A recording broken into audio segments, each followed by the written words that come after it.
Hello and welcome to Bangladesh Feminist Oral History Project, an initiative by Bangladesh Feminist Archives. I'm Tanvir, an academic author, archivist, and activist, and I'm honored to host today's conversation. This project is dedicated to preserving the voices of feminists who have shaped and continue to shape feminist and social justice movements in Bangladesh. Through these conversations, we aim to document their journeys, challenges, and contributions, ensuring that their work is archived for future generations. For this episode, we are honored to feature Dr. Nasrin Khandoker, a feminist anthropologist, researcher, and educator. She is currently a postdoctoral researcher in the CyberSocial project focusing on digital activism and feminist engagements in online spaces.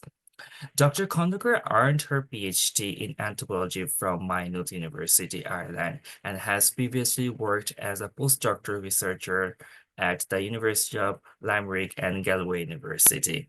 Before moving to Ireland, she was an associate professor in the Department of Anthropology at Jahangirnagar University. In addition to a master's degree from Jahangirnagar University, she holds an MA in Gender Studies from Central European University, Hungary. She has received prestigious fellowships and scholarships. Her research explores gender and sexuality, migration, emotion and effect, embodiment, and post-colonial critiques. She has contributed both academically and publicly to discourses on feminism, human rights, and gender justice. Today, she will share her journey as a feminist scholar and activist, discussing how anthropology, digital activism, and post-colonial critiques shape contemporary feminist struggles. Dr. Nasrin Khandoker, let's start with your journey. What first inspired you to pursue anthropology and feminist research?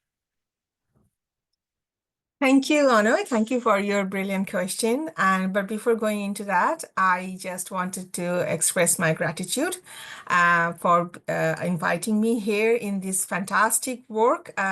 It's my privilege and pleasure to be part of that feminist archive that you are compiling. And that is fantastic. So thank you very much.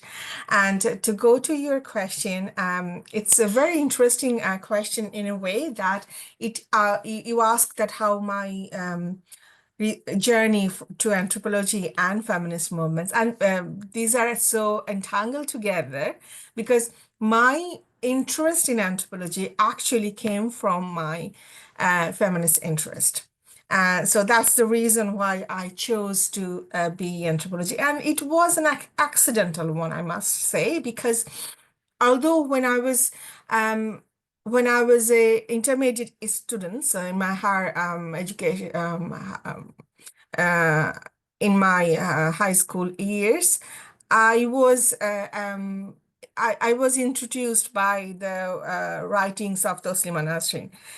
And that time it was for that generation in 90s, early 90s. I would say that it was very influential for us. Although later we know that the Tosliman Nasrin as a feminist became very problematic in many ways. I don't want to get into that, but I must acknowledge the influences she had in upbringing, in my feminist, so kind of putting the foundation of my feminist understanding, or I would say questions to the world, that why the world is like that for women. So that was the foundation, I must say. And then I get into the Department of Archaeology because, when it's very difficult to get in public university in Bangladesh. So I didn't have much choice. I had an admission test, and I got the admission opportunity to Department of Archaeology in Jahangirnagar University. So I got into that. When I was studying archaeology, I experienced unhindered sexual advancement from the chair of the Department of Archaeology. And I was devastated. And when I was at Jahangirnagar University is a residential university, so I was staying in the university, and when I was staying, I got to know the students from different departments, and I got to know the students from anthropology, and I got to know that the faculties of the Department of Anthropologies are labeled as feminist in a good way and bad way, but it was attractive for me. For me, it translated to, in a good way. It's a compliment. So I knew that anthropology department is a feminist department, and then because I was suffering from that sexual harassment, so I decided to sit for the admission test for the next year, and it was also very it was an accident. It wasn't. So my one of my friend had a form, and she said, "Oh, would you like to fill the form and sit for the next year exam?" And it just came to my mind in the last day of when we are supposed to submit the form. So I did that, and then I sit for the admission test, and it was like to my surprise, I got in the first place of the admission test in the Department of Anthropology. Anthropology department has a different significant way of the admission test. It is more analytical questions rather than MCQ or other kind of question that we need to memorize. And I was very good at that. So because of the result and because the analytical question, I did the good. I felt that this is the place where I belong.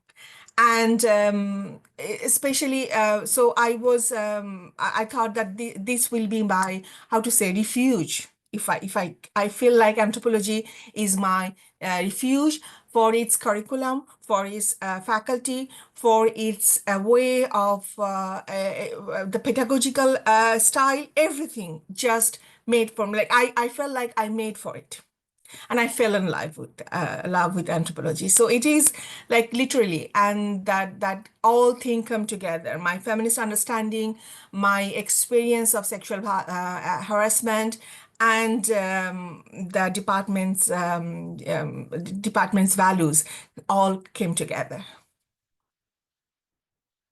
Thank you so much. And I'm really, really happy that like you switched from archaeology to anthropology so that like we can explore your specialty in anthropology and feminist like I would say creation. So that's really great. Thank you. Dr. Nasrin, if I ask like how did your academic journey shape your feminist consciousness and the way you engage with activism?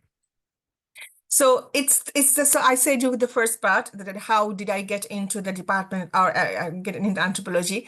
But when I was in first year student in Department of Anthropology in Jahangirnagar University, that is the time 1998 when one of the biggest anti-rape movement organized from Jahangirnagar University. So I was the first year student, and it was a completely a turning point for me, and I wasn't in the decision making. I wasn't leading the movement, but as a completely like normal general student participant of the movement, it shaped my identity, and I would say it shaped many of the students identity. So I remember the first day when the first day of demonstration, the biggest demonstration happened with every all the students, female students went to every hall, and they were having the rally and marching on inside the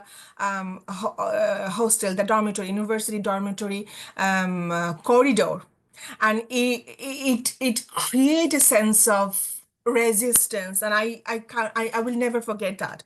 And it kind of extracted like a Hamelon's flute, the girls, the female students to the movement, attracted the way, and it became the one of the biggest anti-rape movement, and that shaped, I would say, my experience of being in the movement determined my participation in anthropology and feminist movement. And I was from the beginning, I was extremely interested in feminist analysis of anthropology, and anthropology for me was feminist from the beginning, that it has to be feminist. It has to be, it's interesting because anthropology is a discipline. It's a knowledge production, it's a production of knowledge where you're actually producing many knowledge. But for me, what anthropology is being not non-judgmental to the people that we study. And that's the core thing. At the same time, feminism is a politics, and it has an aim. It has a ethical positioning of against injustice. So these two are not really completely same, but complementary in my mind. So complementary in my mind in a way that anthropology gave me the sense of empathy towards people, of being non-judgmental, and feminism gave me, as an anthropologist, the positionality I should have an anthropology and to understand the world from that positionality. And these two are complementary for me. They are not the same, but both are extremely needed for my, I would say, feminist anthropology is the part is part of my sense of self. So I consider that as my identity, not only a profession, not only a ideological position, but also it provides me the worldview. So this is fundamental of my subjectivity. Thank you, Dr. Nasrin. Um, is, I'm keep repeating Dr. Nasrin again and again and again, right? I'm sorry, but You don't have to. You don't have to say yeah, Dr. Nasrin. Just say I Nasrin know. I Appa. know Nasrin Appa sounds so nice, but then again, Yes, please. I feel much more okay, comfortable with okay, it. Nasrin Appa. So you have worked in both Bangladesh and Ireland and Mhm. researching gender, migration, and human rights. So how has this transnational perspective influenced your understanding of feminist struggles? It's a very I would say it's personal and intellectual both, and these two are not separate for me. My personal journey as a scholar, as a migrant scholar, shaped my understanding. So if being in the Department of Anthropology in Jahangirnagar University provide the foundation of my understanding, my experience as a migrant scholar in Ireland is provided, how to say, the guidelines of, or how I would say that, a specialization or path to where I am at the moment. So I would say that I left the country. It's not. It wasn't just for doing a PhD or doing a higher studies. My I would say I when I left my country, it was because I wanted to escape from from my personal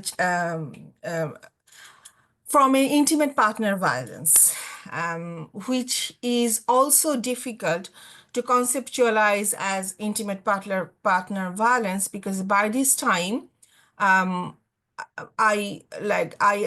got divorced and I got established in Bangladesh. I was doing very good, but the violence I thought that I successfully escaped from the intimate partner violence. But when I had to go through the custodian battle to accept the custody, I realized that I will never be able to escape in a situation in a country that does not give the guardianship to the mother. That only give the custodianship. That means I am the responsible. I am responsible for doing everything for my child, but I don't have the right. So I don't have the right to decide about my child. So I am responsible, but I don't have the rights. I don't have, I am not, I don't have the authority on her as a guardian, as a mother. And that literally broke my heart. Although I achieved the custodianship, when I realized that it's not automatically giving me the guardianship, and I didn't have the bandwidth to fight again for guardianship, because I had to prioritize my child's well-being first. And going through this custodian battle was extremely harmful for her. And I visualized that. And with that situation, I realized that I cannot raise my daughter the way I want, the way I should, and the way I cannot escape that circle of violence, the cycle of violence, which is now I know is conceptually called coercive violence, or even legal harassment. So that's the reason time when I decide to leave the country, and I got a master's scholarship. Actually, I got two scholarship for doing my master's in Central European University in Hungary. And I left the country with my daughter. It was extremely difficult to live in part. It was literally like I felt like I'm a fugitive without doing any crime. And that shaped my me being there in a migrant in. So I was able to left that circle of violence, but at the same time I being in a European country, I had to rebuild everything. For example, I had to get supports from the different support organization, from the universities, and it was very difficult for my daughter. She didn't have any language to go when she was going to the school. She didn't have the language. She eventually learned the language Hungarian, but it was a traumatic experience for her to learn to go through. Uh, the decision of was also it was a very difficult decision, and I took the decision after talking with a psychiatrist, and he's suggested me that because since the birth of my child, my daughter, I was the prime caregiver. I was the prime support for her. If that foundation is wobbly, it's not stable, that will affect her most, her childhood most. So I have to be very strong. I have to be provide I have to stand on my own ground to provide that shelter, that support, that means world for her. That's the world for her. Like for me, it's not.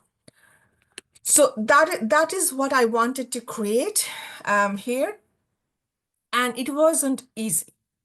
So when I finished my master's, I applied for lots of funding to continue my higher study, to stay in abroad. So it's not only for a scholarly interest or ambition.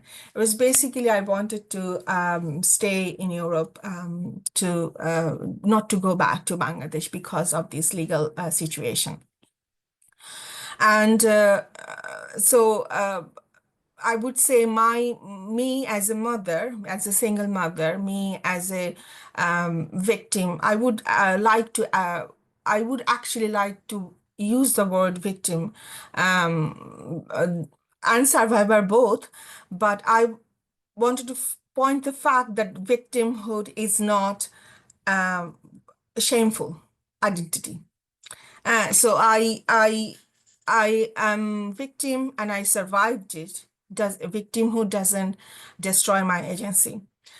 So as a victim of gender-based violence, as a victim of intimate partner violence, as a single mother, as a scholar, my migration journey is all entangled.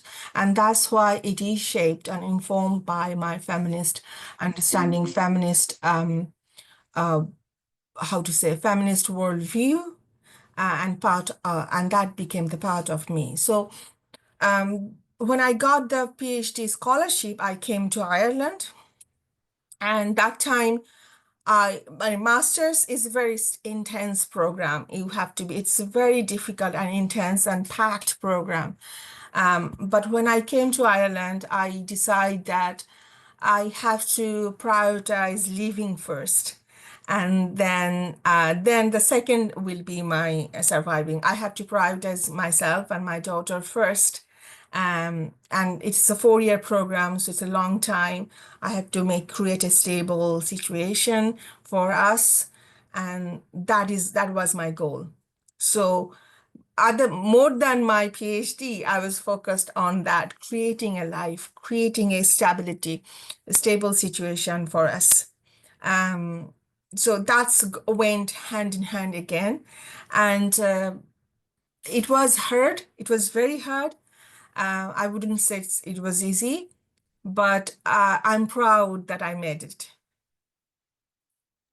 And we're also very proud that like you are with us, right? Thank you so much for your work all the time. I'm just keep repeating myself, but no, really, if you need time to like to say stuff, absolutely Yeah, you take yeah, the no, time. no, no, no. Yeah, yeah, No yeah. worries, no worries, Nasinapa, and thank you so much for sharing this with us.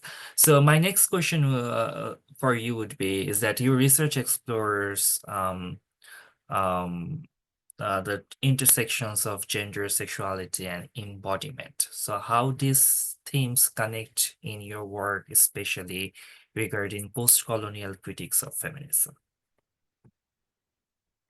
Um, So when I say that my feminist activism and my feminist conscience are constructed and built on the anti-rape movement. And when I was in Bangladesh, when I was in the faculty of Jahangirnagar University, I was very active and very vocal against any form of gender-based violence, any form of sexual violence.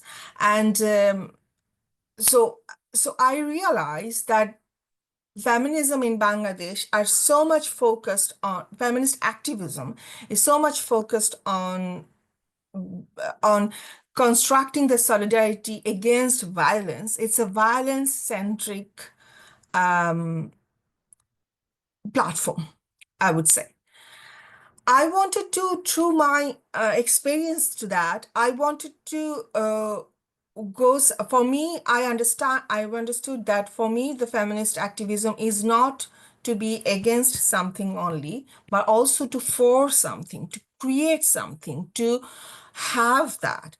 And I thought that that part of feminist activism is not very well established. And that's the reason I always think that to fight against gender-based violence, fight against rape, we need to the build the sexual subjectivity, focus on the sexual subjectivity of the women we call the victim. So it's not about denying the victimhood, but also it's about acknowledging the subjectivity that is being violated. So if we cannot construct women as a sexual being, as a subject, as herself, then we cannot actually establish the violation of it. So that was the part I wanted to focus. And the second reason was why I wanted to focus on gender, sexuality, and embodiment is because I wanted to. It was a 4-year PhD, and and I myself had a personal experience of gender-based violence. I didn't want it to completely wrapped up by violence and the incidents of violence. I wanted to have something peaceful or nice, or I would say something of emancipatory for me, something to look forward to, not for against, not for so it's not escapism, but it's for me, it is a kind of self-care, I would say. So I thoroughly enjoyed my PhD of looking at Bangla folk songs and sexual subjectivity with the women. And it was fascinating because it wasn't wrapped up of violence experience and narratives of violence. It was something beautiful, something positive, something that we should it's a goal for us, creating something that you are not only against, but for something. So I thoroughly enjoyed that. And the question of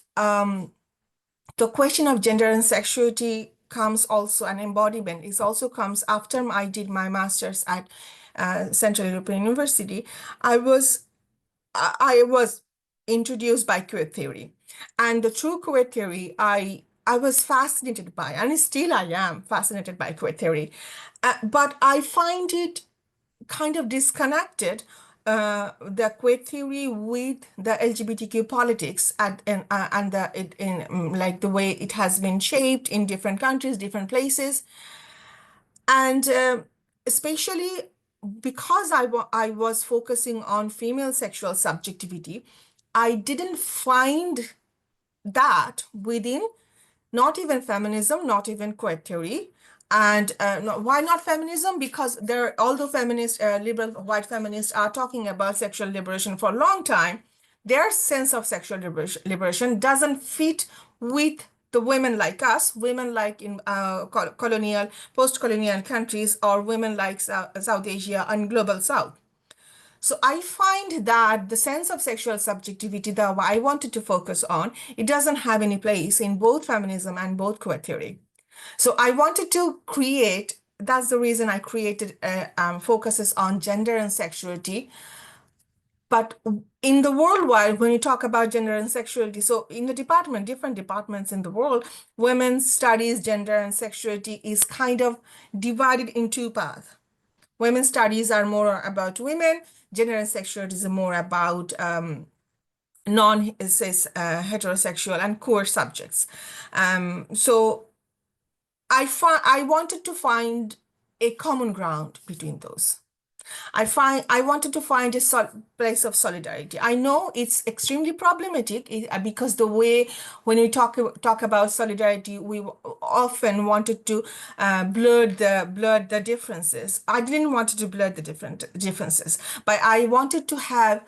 I find that it's not really to fight with the gender binary, the way queer theory criticized the man-woman gender binary. To fight with the binary, we shouldn't dissolve the common enemy. Rather, we have to have a common enemy against many, one against many. So that one would be cis heterosexual patriarchy, um, a capitalist, imperialist. These frame would be the common enemy, and against of it there are many, and that's a two position. But in the second position, which is the opposition, it's not one position; it's many position. So it will be a common ground between many. That's what I envision. So that's the reason I wanted to focus on gender and sexuality and women's sexual subjectivity. To explore that, when I talk about sexual subjectivity or subjectivity in general, I have to encounter that dominant form of the subject that is established through the Western scientific Western ideas of subject as a sovereign subject. And to criticize that sovereign subject, I try to focus on the embodiment. And I was extremely influenced by the neo-material theory in feminism. At the same time, I am aware of how the new materialism is not really new. It has been there. It is new in the context of Western rational knowledge system, which creates mind-body binary. But beyond that, postcolonial theories has always been showed there are different postcolonial and decolonial theories that the different way of to understand subjectivity, which can be embodied. So neo-material ideas, critiques are not really new. It's been there in Global South. So I wanted to find out that Global South strength of that embodiment, where we acknowledge the body, where through the colonial knowledge system, Global South lost that emphasis of embodiment, and it's but at the same time, I acknowledge that when I try to find out that embodied subjectivity from the Global South, I didn't want to find something that is buried under that, or something authentic, because I know I wouldn't find anything authentic. I have to reconstruct that in the contemporary situation. So it's a new thing that is based on the lost ideas. So the lost ideas of embodied emotional being or subjectivity or expression, I am constructing something contemporary subjectivity of Global South inspired by the decolonial theories. So this was my step-by-step focus in my research. I'm sure, I'm not sure how clear I was, but I tried to make a connection. Oh no, it's your oral history. So whatever you say, it's your space to like to say. Yeah, Thank you so yeah. much, Nasinapa. So my next question for you would be, you write for both academic and public audiences. So how do you navigate the tension between theory and accessibility in feminist discourses? I mean, how can feminist scholars make their research more impactful beyond academia? Um, it's actually very, very good question. I like first of all, it's a very the easy answer would be that when I write for academia, I have to quote my one of my mentor, Renu Mohammed, because we actually in 2007 we established a group called Public Nibigan, and that was with six of us established with Renu Mohammed was the editor, and we are the editorial member. I was one of the founding editorial member of Public Nibigan. So when we are having meeting, when we are understanding what we should do, because it's the main idea behind was to produce public scholarship for public audience beyond anthropology. So introducing cutting edge theoretical concepts to the public reader.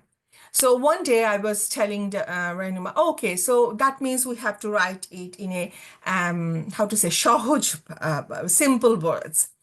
And when I said that, she said that no, because when you take sahoj, sharol, or you are assuming that public doesn't understand complex ideas. So it's foundationally it's wrong to assume that they don't understand complex ideas and theories. They do. You have to be humble about it. You have to acknowledge that your audience are not stupid. It's not that academic. And that was the first, I actually took it that, yeah, it's not simple language. It's not I have to learn to write communicative way. And that is the term. So it's not simple way, it's communicative way. And this completely changed my perception of my audience, that they're not stupid. I just need to be communicated. It's my fault if I cannot communicate with public. So I have to learn to engage with public language, which was very difficult because in anthropology, when you go to academia, you kind of adopt that academic language and you started to talk in academic language. And in my upbringing, I actually spoke in very standard Bangla. I wasn't, even though I was raised in Dhaka, I didn't have any Dhaka dialect, or my language was standard Bangla because my father was from West Bengal, and he always emphasized on really speaking in a proper standard Bangla. And I realized that Bangla is not communicative actually. And it makes the audience, the people I'm talking to, it makes a distance, a kind of makes me a distance and a kind of hierarchy. And I started to break that. I started to. It wasn't difficult. Because I never use any curse word. I still can't use curse word. I still can't. I don't want to. I must say. So I wanted to break that language to communicative way, dialectic way, so that the audience I'm talking to, they don't feel that I am talking from a higher position, a hierarchy or something like that. So that's the way to be communicative. But the main problem, which I feel that the gap between theory and practice is that, first of all, I would say about two problems. One problem is the one problem I already addressed, that academic think that publics are stupid, they don't understand the simple language. That's academic, that I had to break through that. Second problem is the public perception of academia is that they talk in theory and abstraction, which comes from the idea of the division between theory and practice. For me, theory and practice are not separate. They are embedded. And I don't know why it comes to me, theory and practice it has to be connected. Probably it's academics' fault, it's the theory fault, the way it represents, it's not communicated that way. That's why the people think that it's abstract. But I also find that there's a outright tendency of rejection of ideas and concept without saying, oh, that's abstract, that's theory is abstract. So that, because that discourse is already established, I feel like that need to be challenged. No, it's not abstract. It's basically formulating, articulating the way we are seeing the world. So it need to be challenged. And the second thing is that I would say there is a difficulties to connection between theory and practice, which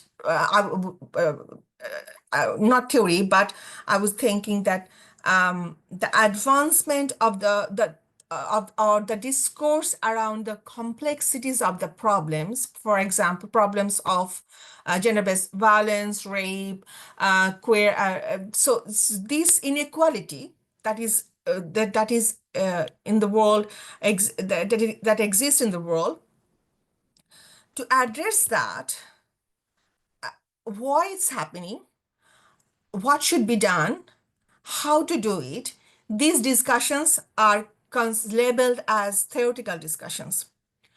Whereas people who are experiencing those inequalities, their need to survive or their need to pursue their day-to-day life, the normality is quite, their reality, their live reality is quite, I wouldn't say different. I would say it's more immediate, more immediate. So when we talk about the problem, so problem of a woman or a problem of a queer subject is their immediate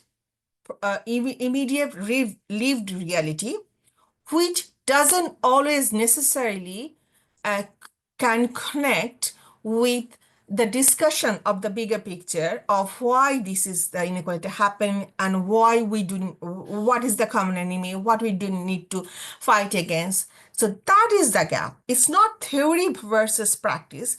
It's the difference between immediate lived reality and the need to survival, uh, in besides the bigger picture. So it's a kind of macro and micro differences, I would say. That is difficult.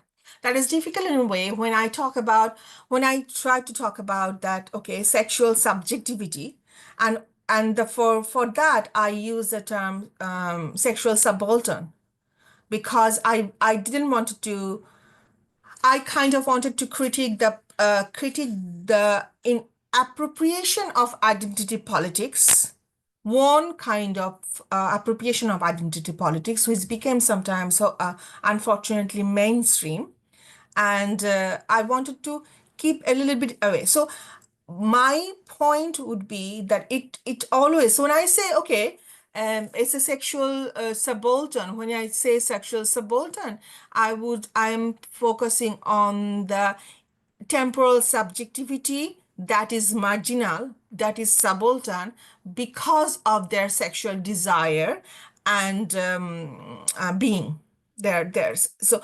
it's kind of blurring the different identities, the way we see gay, sexual, gay, lesbian, homosexual, bisexual, transsexual, all these things, different identities.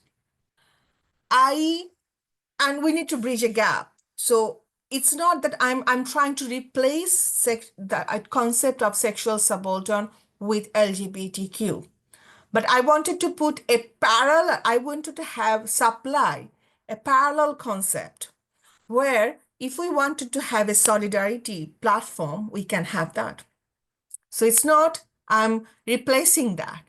I'm talking because the difference experience is important. Why important? For example, gay and lesbian, bisexuals are not discriminated the same way. Transsexuals completely very different way are discriminated. So there should be understanding of how each identities are constructed and become marginalized. But at the same time, we have to acknowledge the bigger picture of why it's happening.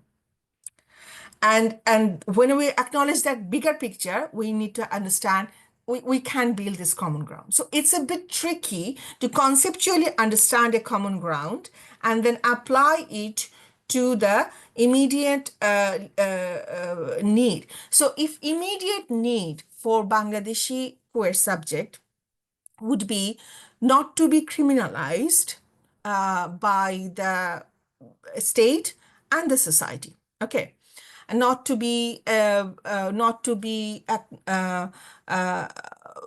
become vulnerable of violence and death threat and death itself. So that's the immediate need. And but my question is, if the activism, LGBTQ activism, if you focus on only one solution, so for example, just to change the legal criminalization, which has happened, sodomy criminalization, which happened in India, if that's the only solution, then you will find that after that, nothing much changed. So it has to be, we have to keep addressing the bigger picture because problem is many places. Problem lies in the society, not only the legal problem, because legal law is not separate from society. Society and law is interrelated and they shape each other. So, for example, in Bangladesh, although there are sodomy law, there are few. In my knowledge, I saw that there's no persecution against legal persecution against queer subject, although there is a criminalization. What is happening is the social persecution, and the social persecution you cannot really uh, completely first changed by the legal reformation to address social persecution. Of course, the social persecution uh, became strengthened by the legal law, because people say, "Oh, this is illegal. This is not. This is criminalized. So why are you supporting that? You have to talk about that. It is crime. It is criminal law." So yeah, legal base giving support to the public opinion, but we know that if we change the legal sphere, it will the society wouldn't change. So we have to form in a completely, we have to fight in many different battles, and that's the reason I don't think there is a one single way. There are many different ways. I'm not dismissing LGBTQ activism, but I'm pointing out that that shouldn't be the only form of activism.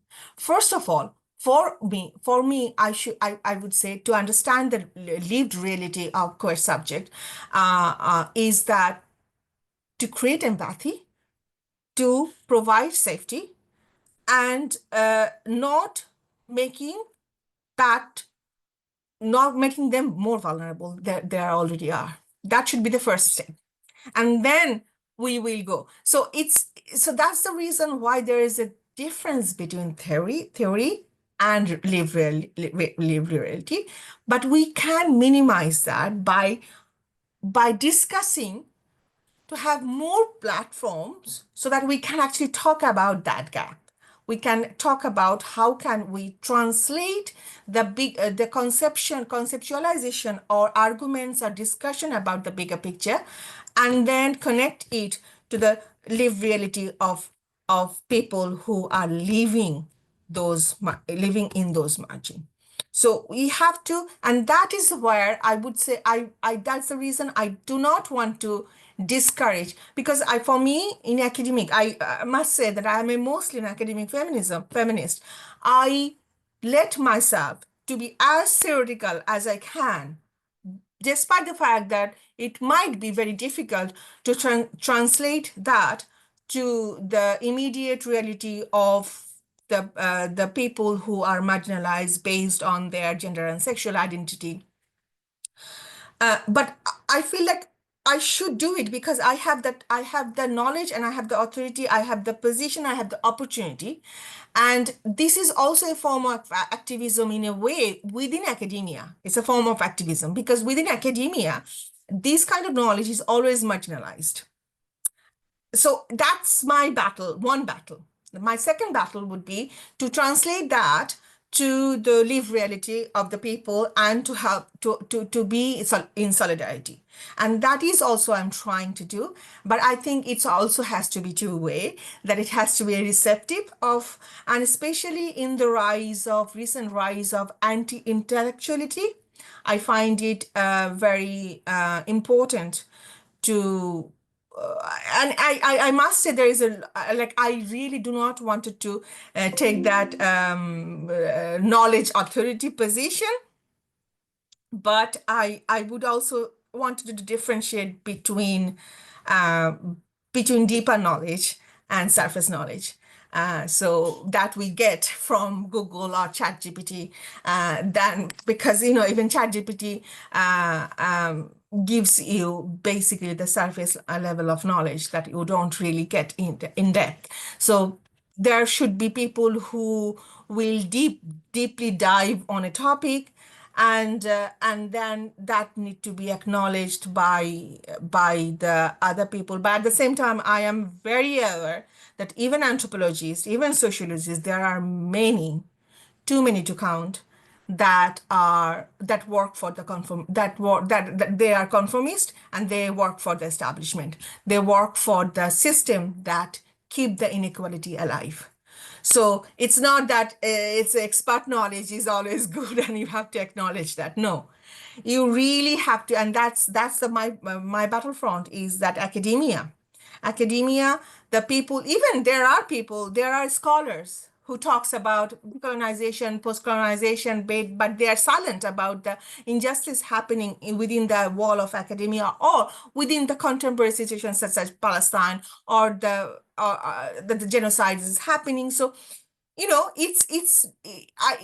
scholars need to be accountable. We need to hold them accountable of their work, of what they're doing.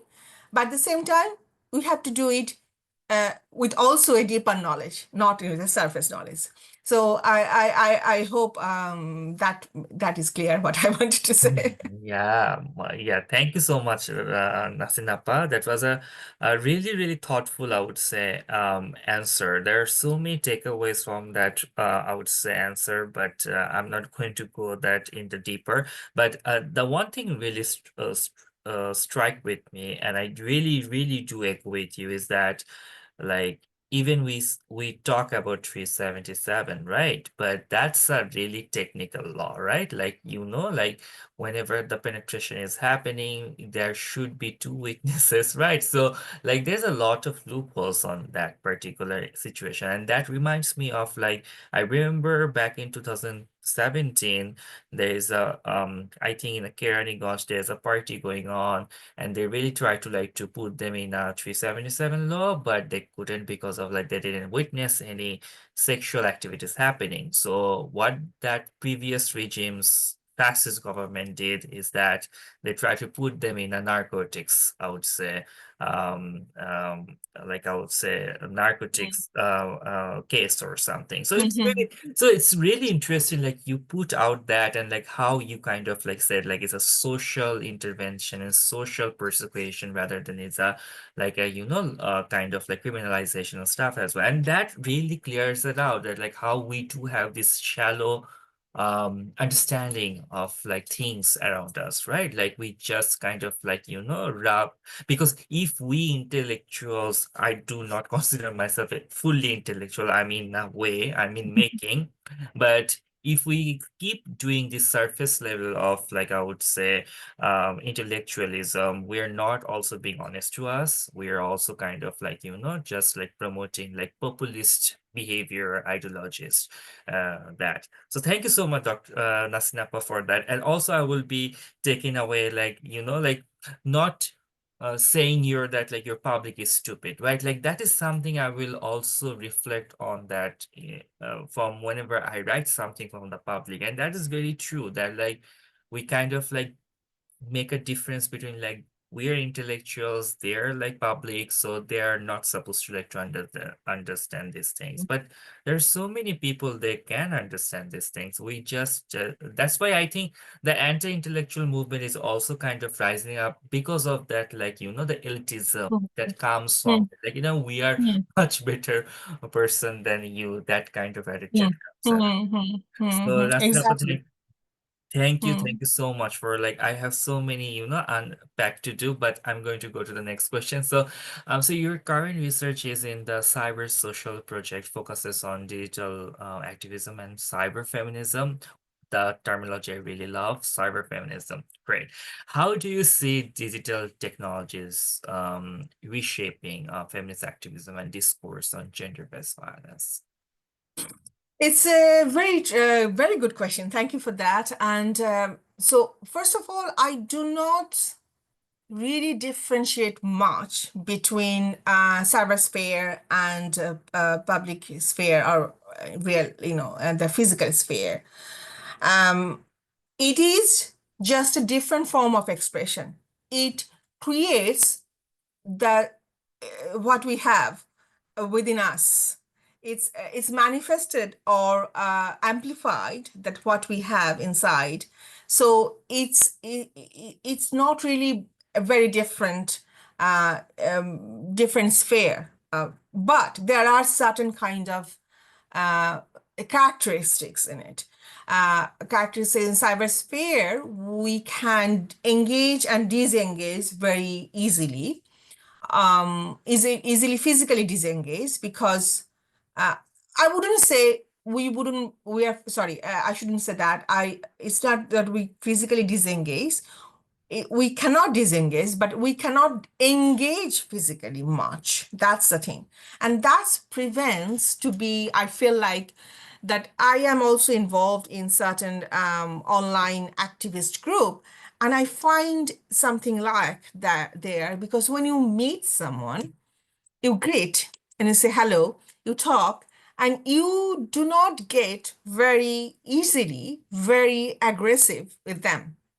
But because you are a little bit aloof in cyberspace sphere, you can always say something without acknowledging that you are saying that person, it's a living being, it's a whole human being. They have lot of parts. What they're saying in that, for example, social media, is not their sole identity. And so they are much more than that. So we usually forget about it. So that's why cyberspace become very, very hostile. That's one thing. Second thing is, of course, cyberspace gave us, provide us, or I should say that it has the possibility and probability of provide us general people, normal people who doesn't have the power to, who does, like, when Spivak says, can the subaltern speak? I would say in that cyberspace, subalterns can speak. Okay, they can say, we can hear. And I was very impressed one day. Remember, like a few years ago, there is a maid, one of the maid in Bangladesh. She was recording the violence she was experiencing, and that became viral. And then people take opportunity, and it's like they didn't have before that voice before. They couldn't make people hear about them. So when something violence like that happened, now we know that that violence is happening. And so that's immensely powerful, and that's really empowering. But at the same time, cyberspace now is occupied by neoliberal capitalism and the oligopoly money. So the people who have money, they can control cyberspace much more. Um, and that's the reason in the cyberspace, it's not level playing field at all. So the people who are powerful, excuse me, people who are powerful, who have money, who we can manage. And now it was become so we can actually, you can actually buy your, how to say, the reach. You can buy the reach. How many people you want to reach, you can buy it. So that means its voice is always in multiply and amplified by the powerful of the powerfuls now. So it is not a level playing field, and it is very difficult to fight in cyberspace. I find cyber feminism. It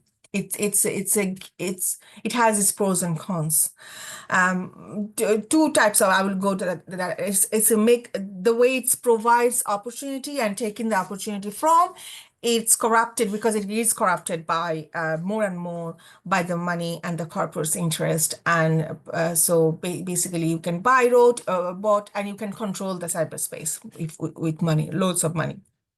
But still, it has that subversive space you can do. We can organize some protests. We still can do something with it. So it has this possibility.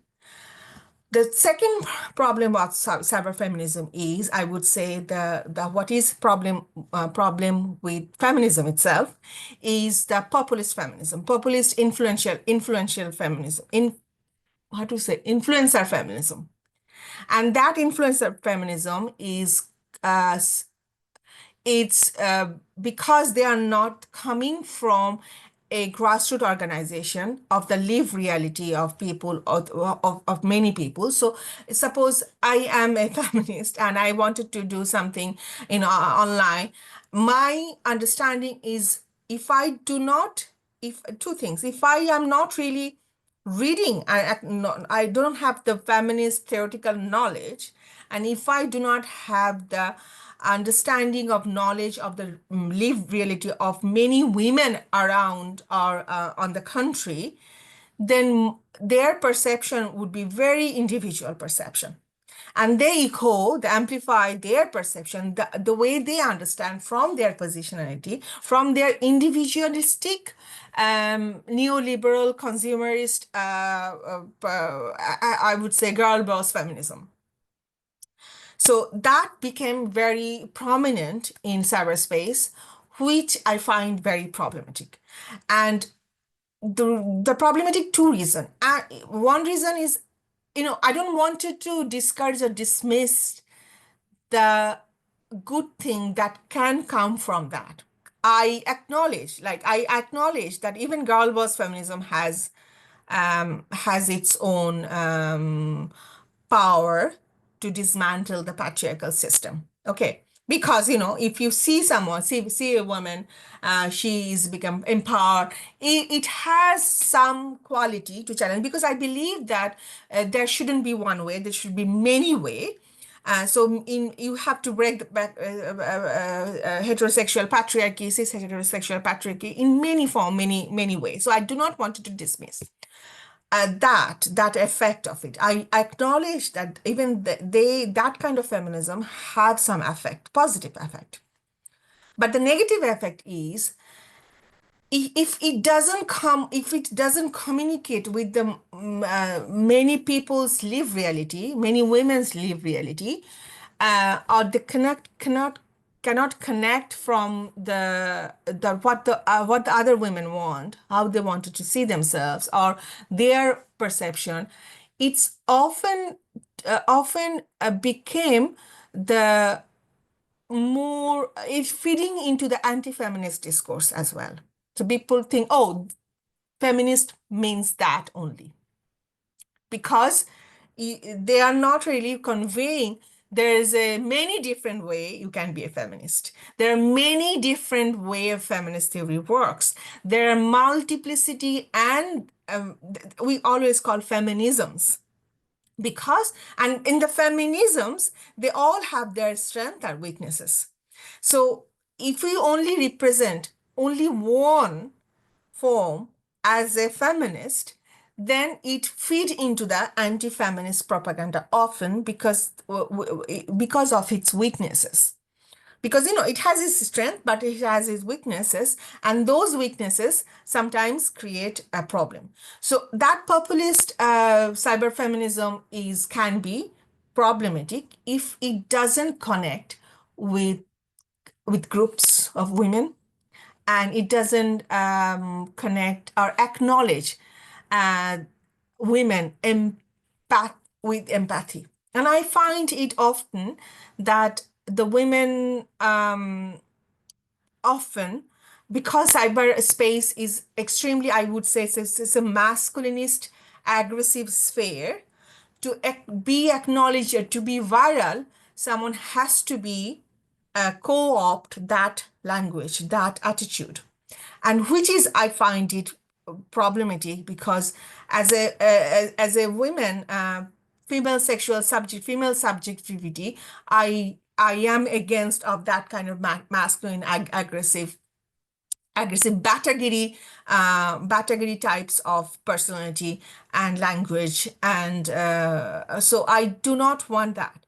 For me to be feminist, first you have to acknowledge, try to understand what are the vulnerabilities that the whole patriarchal system caused for women and for marginal sexual subjects, LGBTQ subjects. So first thing for me is having empathy. And often we see the lack of empathy, of different opinion, different opinion of women when they are feminist. Of this lack of empathy is often very prominent within the feminist, I would say, online cyber feminism. So it has its own risk and challenges, and pros and cons. We have to understand all of these things. So that's one of the thing of my I wanted to see in through my project is CyberSocial project is actually looking at Cork City's digital transformation, but my contribution, my focus is within that, about to understand gender and gender in the cybersocial, in the digital sphere. So that is my focus. Thank you, Nasinapa. So, what are your thoughts on the future of feminist movements in Bangladesh and globally? What areas do you think need urgent action? Okay, so there are a few things I would say that I personally think that feminism started. One of the things that original feminist movement comes from women's the violence against women, violence against gender-based violence, and I think that has a universal um, I shouldn't say universal, but it is everywhere. The form is different, the expression is different. So, a gender-based violence against a garment worker in Bangladesh and gender-based violence against a migrant worker or migrant queer subject in Ireland is different. But the gender-based violence is common. And that is still, I find it difficult to deal with. I find that we need to acknowledge that could be one thing that we should have transnational solidarity to that in activism sphere. The problem with academic activism, academic feminism is that we moved away from that. We thought that, oh, we have discussed it enough. And it's a very difficult to find a recent contemporary understanding of gender-based violence with contemporary theory. And I find there's a huge lacking in academic feminist theory to acknowledge, to conceptualize. There has been many research, but conceptualize different forms and conceptualize it from the violation of sexual subjectivity is still very limited. And I find it that's need to be acknowledged by transnational academic feminists and also transnational activism. That one. And the second thing I would like to see more common ground between queer subject and feminist subject, feminist theory. And that I find it kind of went to both two ways. And it's very difficult because um, how to say it's in West it transphobia is often comes from some kind of feminist, which I never think that they're feminist, but they have the label of being feminist, gender critical feminist, which is an absurd word, so these are the things that need to be addressed, very important, they're very urgent.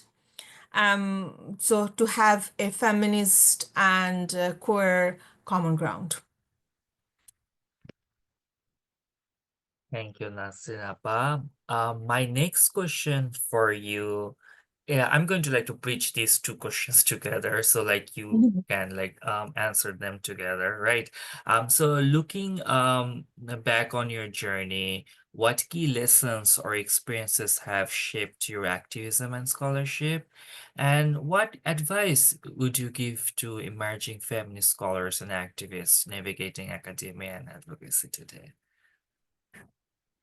My lessons from my lessons of is very personal. I told that there's several key milestones. I would say milestone in my journey, personal journey.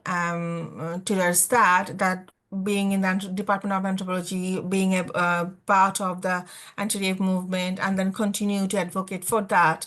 That was my lessons, and then I would say my experience of motherhood. And when I have a daughter, it changed me. It has a life-changing effect on me. Um, it hardened me so much that when I'm holding my daughter, I felt that, sorry for language, that I will not tolerate any bullshit from now on. And that was because before that it was only me, and I but I think no, I am. It's a hurt in me. It made me very strong in that sense. So that's my personal experience. Um, my activism and scholarship all influenced by that. And because I believe it's not a second wave slogan that personal is political for feminism and scholarship and everything. And feminists have quite established that. That it's personal is always political. What the emerging feminist scholars and activists, I would say, um, um, for activism, for scholarship, I find that some of the foundational feminist theories are often ignored or misrepresented. And my suggestion would be to go back to those. And especially when I look back to the theory of situated knowledge by Donna Haraway and science questioning in feminism by Sandra Harding, I always find that we still uh, buy into that idea of scientific objectivity, and that's really pains me that that they in 1990 they have explained that no knowledge is objective, not a single, like even in the whole all the scientists who are doing their scientific job, they knows that it's not objective, it's not neutral. Just still we pretend that all knowledge is neutral, we pretend that neutrality, that doesn't necessarily means that I'm dismissing the knowledge. The idea of especially I find it extremely problematic, the misrepresentation or misunderstanding of post modernist knowledge and Foucauldian knowledge is that, oh, truth is everywhere, truth is relative, truth, if it's your truth, it's my truth, it's your live reality, my live reality. It's that Donna Haraway explained that this is not situated knowledge. This is the relative knowledge, the relativist ideology is just the same opposite of the same coin of God's eye view, the objectivity theory. That truth is single-handed and you are neutral. So like when I say everything is relative, I I am not taking any position. I'm not taking any position. I have no ethical position. I'm not. So, feminist positionality, I feel like it's a fundamental contribution to the world, which everyone ignores.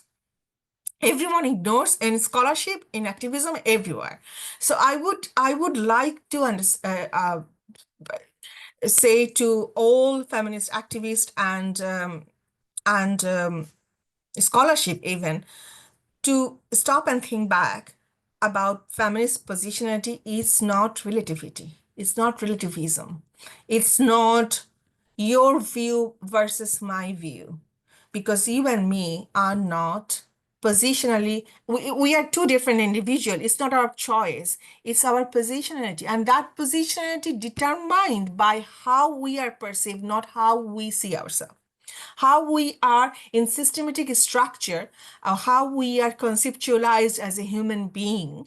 That is our positionality. That is because here in Ireland, I'm a brown Muslim woman, migrant scholar who is marginalized. But in Bangladesh, I am a privileged Bengali Muslim middle class woman who who is privileged than Adivashi, than a cis gender person. So I this positionality comes from the identities we put into the being, put, like the society put you, that you are that and this, you are this and that is the positionality we are coming from. So understanding that, and to understand that, we have to understand, really understand. And I am very annoyed with the very neoliberal interpretation of post-colonialism, post-modernism, and post-structuralism.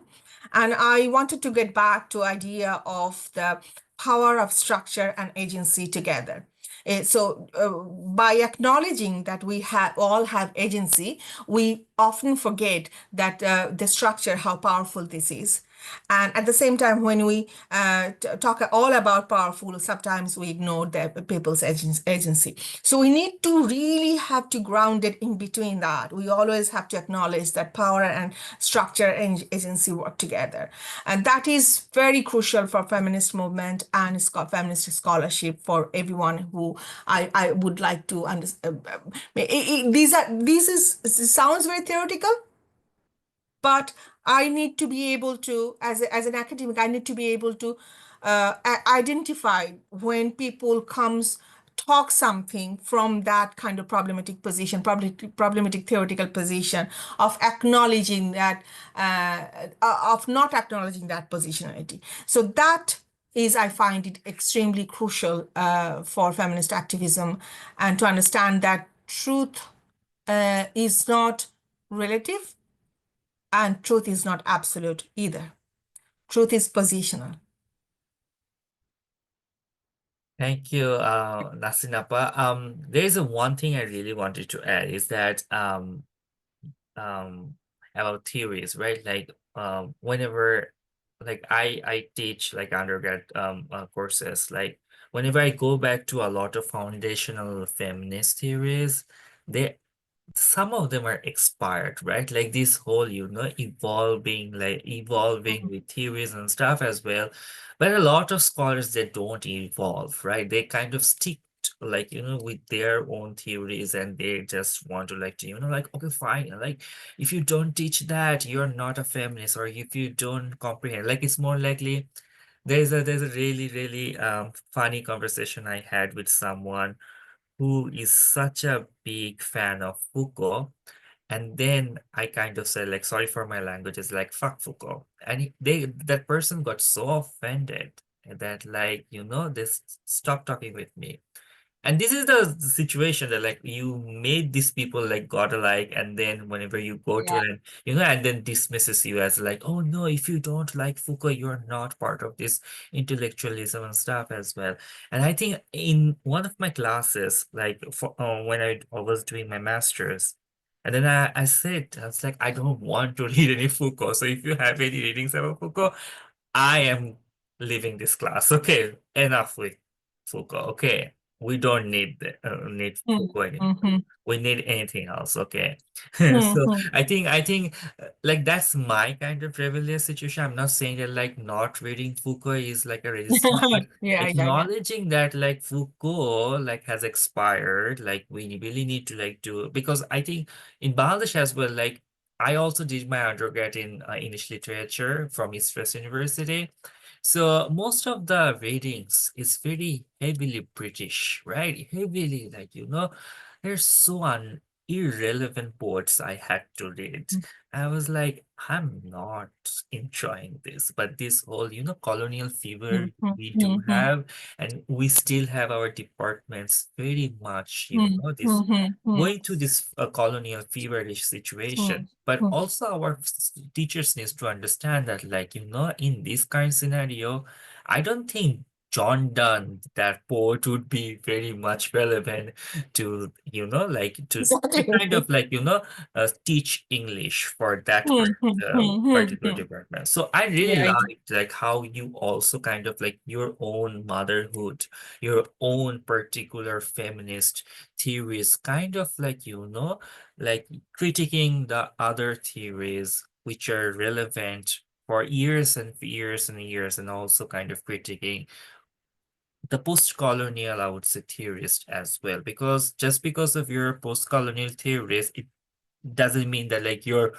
India. you're Yeah. you're exempt for that Yeah. criticism, right? Oh, of course, of course, of course. So I that just, yeah, yeah, yeah. absolutely, go Mhm. ahead. No, Go I ahead. just wanted to add one thing, that we have a tendency that to make this godlike canon of the theorist, and we like to name drop the theories. First of all, I hate that, because a idea doesn't come from one person. Idea comes from a situation, comes from a history. Idea, and that's what we learn. So Foucault, whatever you say, Foucault or Judith Butler or Donna Haraway, I don't make them God because I'm not really agree with many of Donna Haraway's contemporary theory, and I do I like Irigaray a lot, but at some point later I didn't like some of the article I like some of the, so for me we need to focus on ideas, Hmm. not theorists. So concept is my main thing. But at the same time, concept can be blinding as well. For example, intersectionality. Okay. Intersectionality became the most buzzword in the world. Decolonization became the most buzzword in the world. But what we mean by that, we need to unpack that. Intersectionality, the way we understand, is again and again, like poor or Maria Lugones has been showed that although Crenshaw didn't meant that how to say the essentialization of identities and their intersection, she didn't mean that, but that's how we interpret that in our mind, the way we use it. So that's the women, that's the LGBTQ, and that's the poor woman, that's the migrant women. When they intersect, they create an identity, and that identity is again marginalized. So we are not really centering that intersectional identity by when I say, okay, women's means that white woman, black means black man, and so that black women still remain the point zero. It's visible. So that's not intersectionality, but that's how we make it. Like how to say that misconceptions of the concepts are so sometimes become so prominent that we always need to check and balance, or we always need to question what do you mean by intersectionality, by the way. Like when someone says that intersectionality, what do you mean by intersectionality? So and that's very important, the constantly keep the concept in front of the questions, to challenge those concepts again again when we see that there is the misuse of those concepts. So that's very important, and that's the reason why I love theory.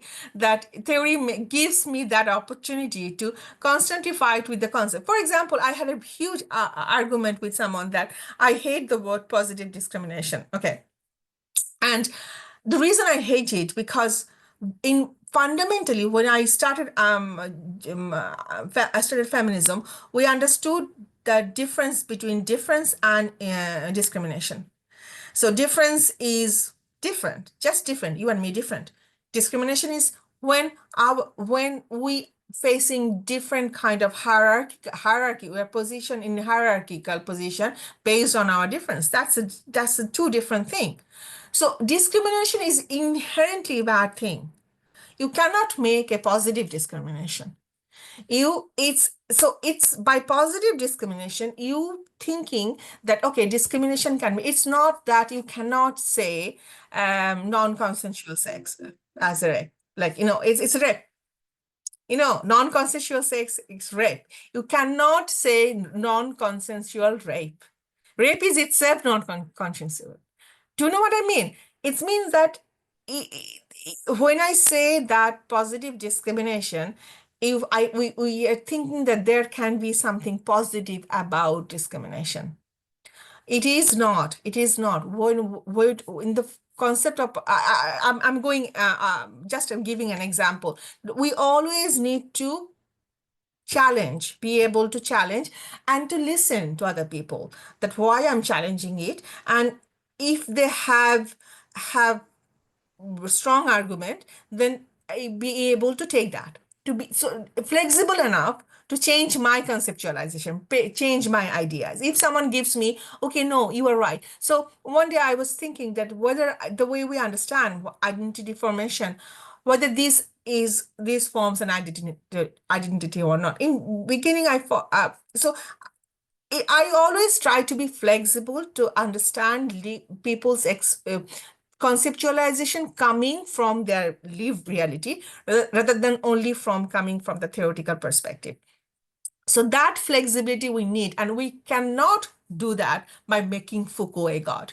And I literally, I didn't cite Foucault in my thesis, dissertation, and I really don't want to, because especially when if you write against gender-based violence, sexual violence, Foucault is severely limiting.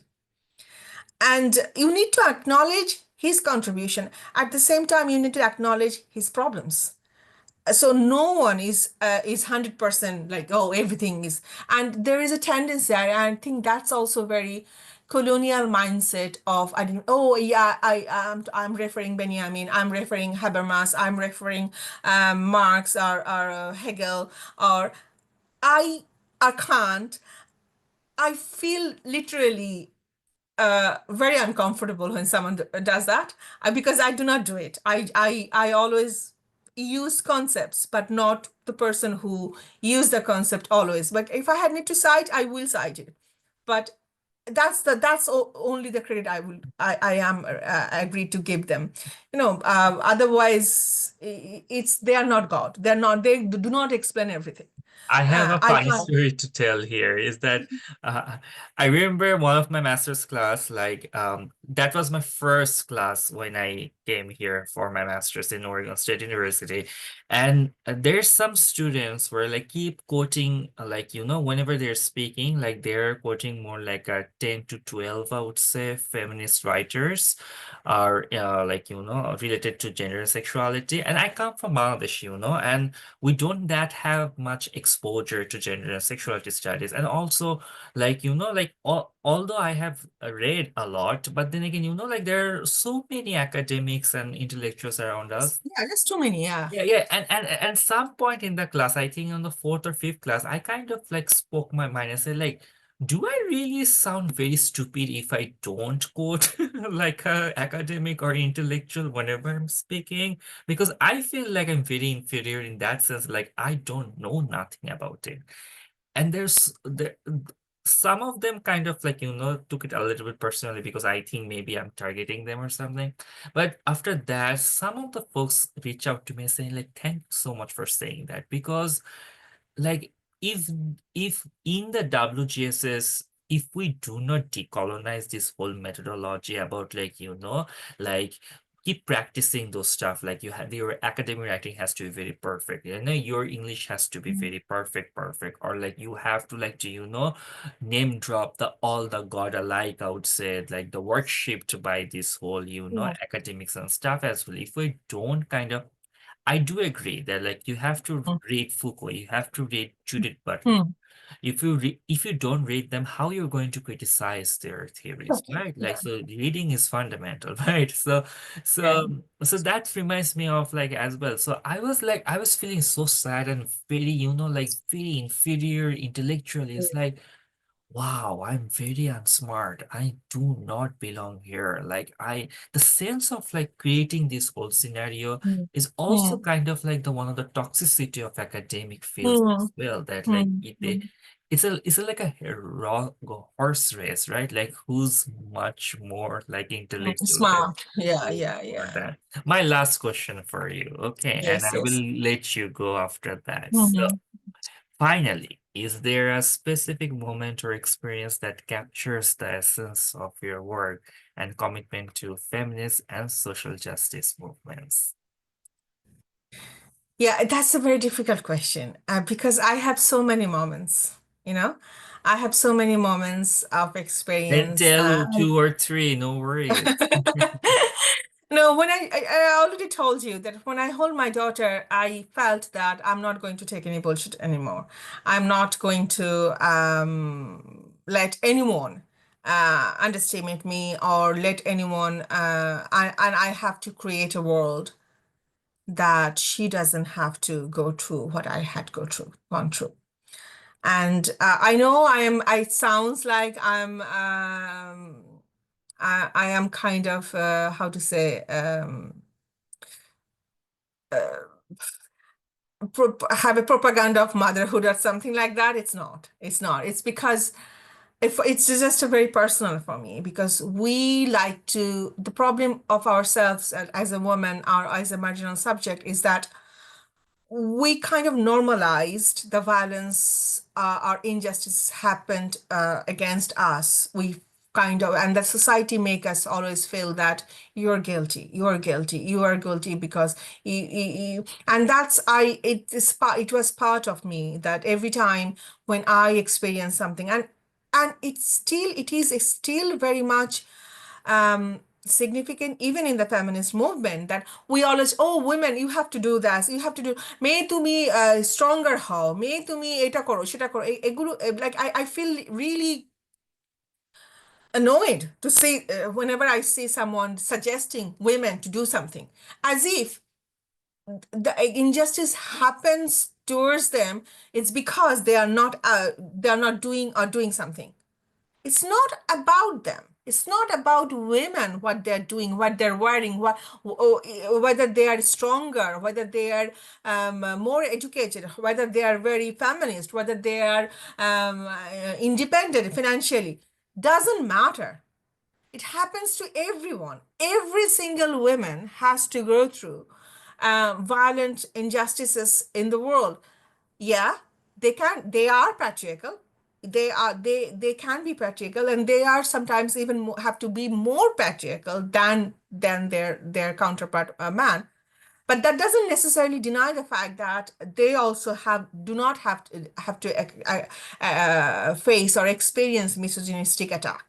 Okay, so if you're a woman, if you're queer, you have to face misogynistic and heteropatriarchal attack in your lived reality. That's part of your lived reality. So no matter what you are, no matter how strong you are, so I am really do not. I find it very problematic, and I find it's a feminist victim blaming. I would say there is a feminist victim blaming of the women when we tell women, oh, how could you let that happen? How could you let that happen? How could you? So when I shared my experience of gender-based violence and sexual violence to many of my comrades, and I find that kind of expression, that how could you? I couldn't believe that the woman is so strong. You are so strong, so strongly advocate of feminist politics. You are accepting facing that. And I find dumbfolded, like it's how to respond to that, because we need empathy to understand that it doesn't, and that's another way of victim blaming. That how could you let that happen? That means if I am letting that happen, so I am the responsible for it. So that's really problematic. And I find that my experience of gender-based violence, to holding my daughter and to create that, that was my first realization that I do not want, will not let anyone to blame the victim, to blame me anymore. It's not my motherhood. It's the realization that I am responsible for another human being that made me more responsible towards me. That the society made me blame me for many things. I will not give that. I will not take that bullshit anymore. I will not let anyone to blame me for anything that had happened to me. Yeah, of course, I will take the accountability and responsibility that decision I made. And that's fundamental. That's very important. But that doesn't mean that I invited that injustices happen to me. It's not. Yeah, of course, I made some mistakes, but my mistakes is not responsible for injustice happen to me. And that realization, I would say, happened when I looked at my daughter and I felt that what happened to me, I will not let that happen to her. So I would say that would be one of the fundamental moment for me, for my commitment to feminist and social justice movement. Wow. Such a really, really powerful way to finish your oral history interview. Dr. Nasrin Khandoker, thank you so much for sharing your journey, your insights, and your vision with us today. Your work as a scholar, feminist anthropologist, and digital activist continues to inspire feminist movements in Bangladesh and beyond. As part of the Bangladesh Feminist Oral History Project, your voice will serve as a valuable resource for the future generations seeking to learn from and build upon feminist scholarship and activism. Thank you to everyone who joined us for this episode. Don't forget to subscribe to Bangladesh Feminist Archives YouTube channel for future episodes. Stay tuned for more conversations with feminists shaping Bangladesh history and future. Thank you again, Dr. Khandoker, and thank you all for being part of this journey. Thanks again for having me. Oh no, it's my It was a pleasure pleasure. having you, Nasinapa. I'm so over with calling you Dr. Khandekar, Dr. Nasin No, please Khandekar. don't. But Nasinapa, thank you so much. Yeah, Thank you. thank you, Thank you. thank you, I thank you. appreciate that. Thank you.